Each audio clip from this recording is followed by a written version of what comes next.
Assalamualaikum sahabat.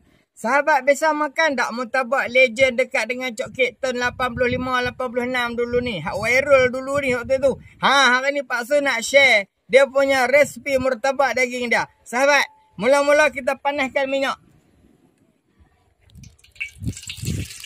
Minyak 300 ml. Selepas pada tu bila minyak panas, masukkan bawang holun yang kita potong cube.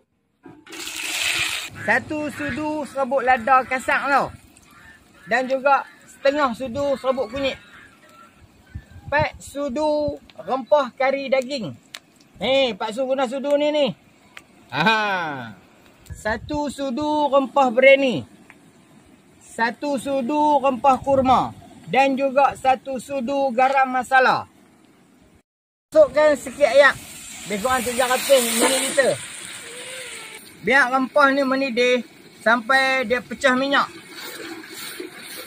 Masukkan 1 sudu garam kasar dan juga 1 sudu perasa hilal.